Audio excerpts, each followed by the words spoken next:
Hey, what's up everyone? So today we're going to give you some tips and tricks on how to avoid car sickness or any kind of motion sickness.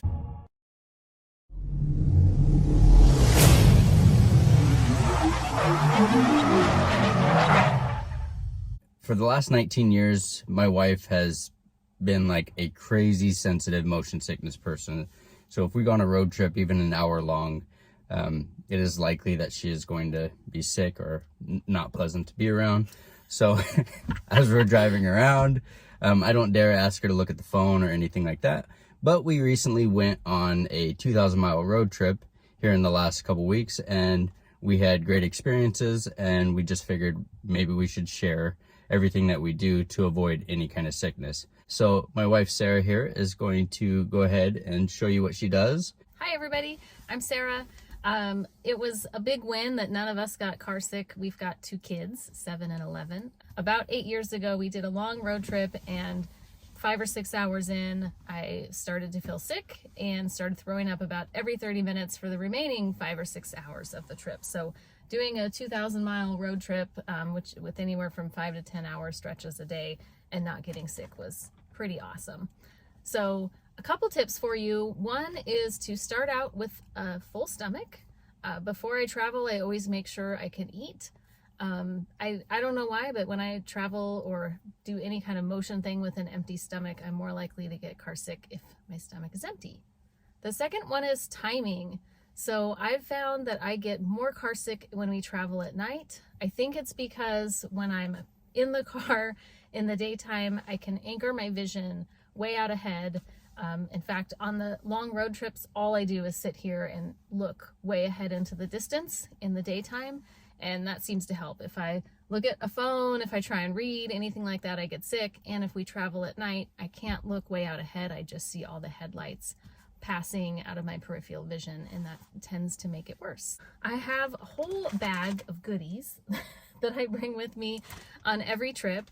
I put all of my car sickness remedies in a big Ziploc bag for two reasons.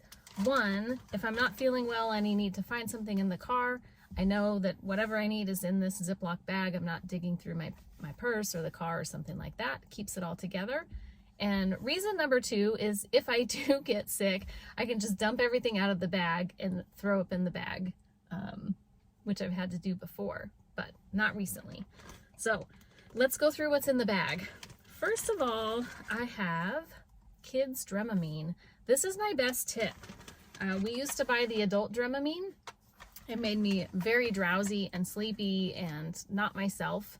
And sometimes when I would take it, I would actually feel sick initially because I have a pretty sensitive stomach.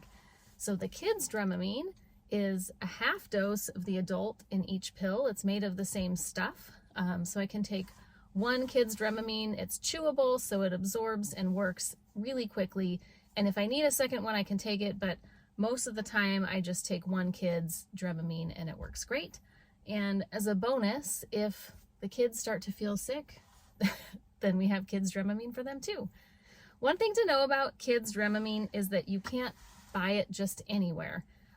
I've always ordered it on Amazon out of convenience, but on our last trip, on the last day before our last stretch, we ran out. We went to about 5 different stores, including Target, Safeway, some major drugstores, and little pharmacies. Couldn't find kids Dramamine anywhere. So we'll post a link below to the kids Dramamine on Amazon. Next tip is ginger chews. These work wonders. If the kids are just starting to feel a little bit off, they'll take one of these. It helps for them too. And for me, I just take it the whole trip, like every 30 to 60 minutes. I eat a ginger chew. I got these on Amazon. They are just ginger chews. They're really strong. The kids say they're spicy. They work really fast. I found these ones at Rite Aid or some local drugstore, and these are ginger lemon. They worked okay, but not nearly as well as the ginger ones. I also, it's empty because I ate them all, buy a bag of these Lifesaver mints. It's another thing. I just eat it every 30 to 60 minutes, and some gum. So between all of those things, it tends to help pretty well. And if it's a longer trip, I bring snacks too, even probably for the shorter ones. So I'm always hungry. I love getting the ginger cookies when we have a long road trip. I'll eat those as a snack because that ginger is really good for your stomach. And protein drinks, protein bars, beef jerky, anything else like that that you can easily eat on the go. Thank you everybody for watching. Hopefully you found these tips to be helpful. They have absolutely worked for us. Please feel free to like and subscribe for future videos, and talk to you later.